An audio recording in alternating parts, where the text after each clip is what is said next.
আল্লাহ কোনো কাজের মূল্য দেওয়ার ক্ষেত্রে কতটা সূক্ষ্মতম। ওয়ালা ইয়াতাউনা মাউতিআন, আল্লাহ বলেন একজন বিশ্বাসী যখন ভালো কাজ করে তার প্রতিটি পদক্ষেপের বিনিময়ে তার জন্য সওয়াব লেখা হয়। আমরা এখানে নামাজ পড়তে এসেছি, আমরা আল্লাহর কাছে দোয়া করি তিনি যেন আমাদের নামাজের জন্য আমাদের পুরস্কৃত করেন, কিন্তু আমরা জানি না যে নামাজে আসার জন্য আমরা যখন গাড়ির ইঞ্জিন স্টার্ট নিচ্ছিলাম আল্লাহ আমাদের জন্য সওয়াব লিখছিলেন। আমরা যখন গাড়ি চালাচ্ছিলাম তখনও তিনি সওয়াব লিখছিলেন।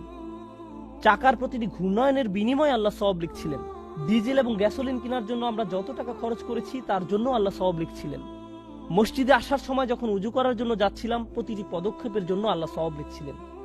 কিয়ামতের দিন মানুষ শুধু মন্দ কাজ দেখে তাজ্জব হবে না, মানুষ অবাক হয়ে যাবে, ইয়া আল্লাহ, এই সামান্য ভালো কাজটাও আপনি আমার জন্য লিপিবদ্ধ করেছেন। এই হলেন আল্লাহ শাকুরুন হালিম। আল্লাহ আমাকে আপনাকে কি কি দেওয়ার জন্য প্রস্তুত আছেন।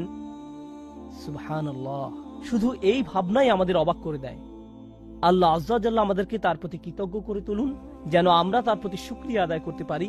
আল্লাহ আমাদের কাছে সামান্য যা কিছু চেয়েছেন তা যেন দিতে পারি। তিনি আমাদের কাছ থেকে বেশি কিছু চান না, তিনি আমাদের নিকটে বেশি আশা করেন না। আমরা সামান্য একটুও যদি তাকে প্রদান করি আল্লাহ তা বহু গুণে বহু গুণে বহু গুণে বৃদ্ধি করে দেন।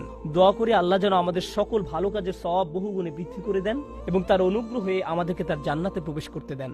বারাকাল্লাহু লি ওয়া লাকুম। আসসালামু আলাইকুম ওয়া রাহমাতুল্লাহি ওয়া বারাকাতুহু।